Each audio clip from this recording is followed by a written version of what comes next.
Pessoal, olha só, falando em tudo que a gente tem aqui à disposição no nosso litoral do Paraná, o nosso programa serve para isso também, além das atividades que a gente coloca à disposição aí pontualmente nessa época do ano para você, ligado à colonização paranaense, considerado um importante rio em função dos ciclos econômicos do Paraná. O rio Itiberê aqui em Paranaguá é muito mais do que uma simples entrada de mar, uma estrada dos barcos também. Nas profundezas da Baía de Paranaguá existe muita história que nós vamos desvendar um pouquinho na reportagem a seguir.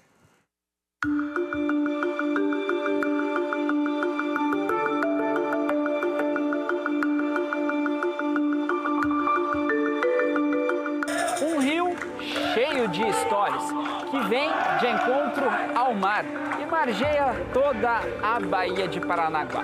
Hoje nós vamos conhecer o rio Itiberê. E quem vai contar pra gente toda a história e as curiosidades sobre este rio é o professor Hamilton. Tudo bem, professor? Tudo bem, Seja Alisson. bem-vindo mais Obrigado. uma vez aqui conversar com a gente, contar um pouquinho sobre o rio Itiberê.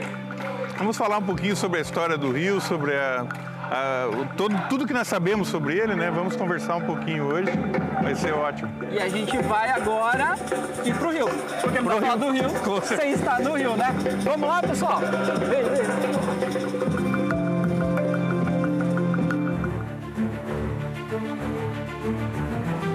Agora sim, né, Hamilton? Vamos falar do rio, a gente tem que estar no rio, por isso nós vamos fazer um pequeno passeio numa embarcação aqui para poder contextualizar. Não tem como falar do rio sem estar no rio, não é mesmo? Perfeito, Alisson, exatamente. Nós estamos aí agora navegando, né? No rio Taguaré, né? O rio da Vila, rio Taguaré, o rio Itiberê. É importante você fazer essa colocação, né? Porque o pessoal conhece como Rio Itiberê, conhece como Braço de Mar, mas não sabe dessas outras nomeações que ele já teve. Ele inicialmente, ele era chamado Rio da Vila, né? E depois Rio Taguaré, o rio Taquaré, em nome indígena, né? E isso significa que são taquaras que tinham na beira do rio Taquaras, bambus e tal. É um nome indígena, né? E depois ele passou a ser chamado como Rio Itiberê a partir de um documento que o Dr. Leocádio encontrou e disse que esse rio já era chamado Itiberê e tal, mas não, antes de 1845 ele era conhecido como Taguaré. O rio nasce na Serra da Prata e até encontrar o mar recebe vários afluentes e possui uma influência gigantesca para a construção do Paraná. Foi aqui que as primeiras civilizações chegaram e foram colonizando o restante do estado. Bandeirantes que vieram de São Paulo por meio do Canal do Varadouro e chegaram inicialmente na Ilha da Cotinga. Onde está situada Paranaguá, existia uma colônia de índios carijós, que não eram nem um pouco amistosos com visitantes. Os índios, eles eram índios carijó, né, que habitavam essa região do litoral do Paraná, a região até o norte de Santa Catarina, até a Lagoa dos Patos, no Rio Grande do Sul, era uma etnia guarani, né, tupi-guarani, chamada carijós. E eles eram índios que não eram afetos ao branco.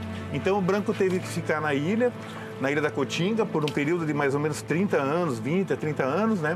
E depois eles conseguiram construir uma relação com os índios e daí vieram para atravessar o rio Taguaré, na época, né, o rio Itiberê, e formaram a cidade, daí a vila, ali onde é a região, primeiro onde era a região da Matriz, e depois na região aqui na frente do Mercado do Café. Os mais importantes ciclos econômicos da história do estado também passaram pelas águas do Itiberê. A corrida pelo ouro, o transporte marítimo de especiarias, entre tantas outras mercadorias que eram movimentadas e comercializadas em pequenos portos. O primeiro ouro encontrado no Brasil colônia, né, em 1500 e alguma coisinha aí, ele foi enviado para Portugal e esse ouro foi encontrado aqui no rio Cubatão, que é o rio Indiaquara hoje, mas a região de Paranaguá, na época, não existia essas cidades, né? Aqui era tudo região de todas as cidades, todas as vilas eram Paranaguá.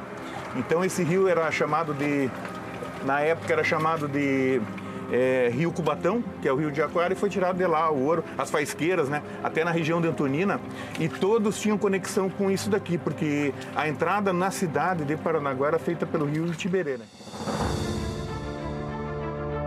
Outros momentos importantes da história também tiveram passagem pelo Itiberê, como a Revolução Federalista no século XIX, quando os revolucionários do Sul invadiram o Paraná através do rio para chegar ao estado de São Paulo, mas foram surpreendidos pela resistência no histórico Cerco da Lapa. O rio também abrigou um aeroporto para hidroaviões no comecinho do século XX, por uma empresa alemã. Mas com o início da Segunda Guerra Mundial, o aeroporto precisou ser desativado. Uma viagem de Paranaguá ao Rio de Janeiro, por exemplo, levava em torno de 3 horas. E outro fato bacana também para a gente lembrar sobre o Rio são os ciclos econômicos que ele passaram. O ciclo do café, ciclo do açúcar, do ouro que a gente já comentou. Mas a gente vai continuar essa conversa daqui a pouquinho num lugar muito importante aqui de Paranaguá. A gente já volta.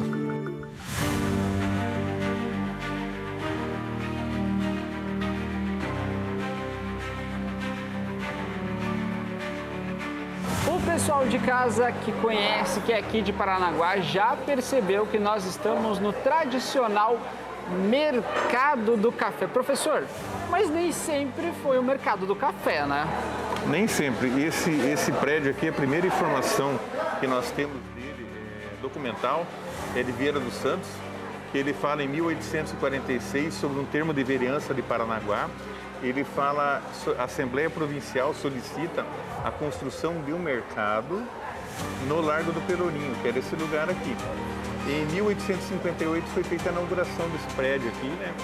O Visconde de Nácar estava presente, o Manuel Antônio Guimarães, e foi servido um copo de água para os convidados, que era um costume da época, doces, né, de época, e um copo d'água. Foi servido aqui para convidados importantes e o pessoal da cidade mesmo. Foi aberto esse mercado em 1858, em outubro de 1858.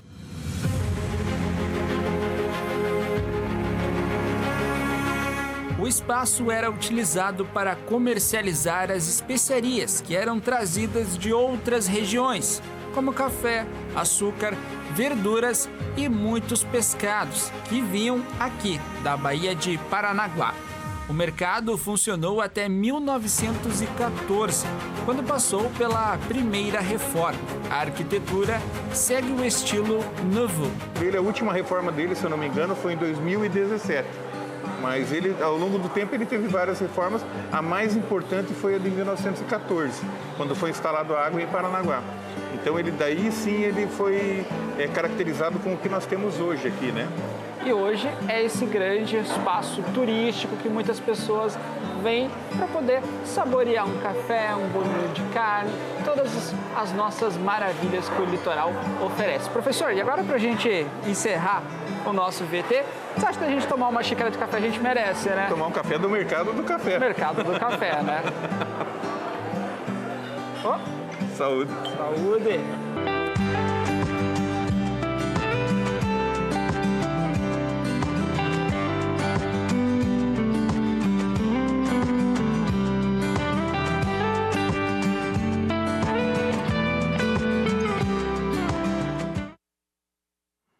Maravilha, né, gente? A gente poder conhecer um pouquinho mais sobre a nossa região, a nossa cultura, todas as nossas histórias. Muita gente passa pelo Rio Itiberê e nem sabe disso tudo aí que a gente mostrou para vocês. E tem muito mais história para contar que a gente vai fazer ao longo dos nossos programas aqui no nosso sábado do nosso Verão Interativo.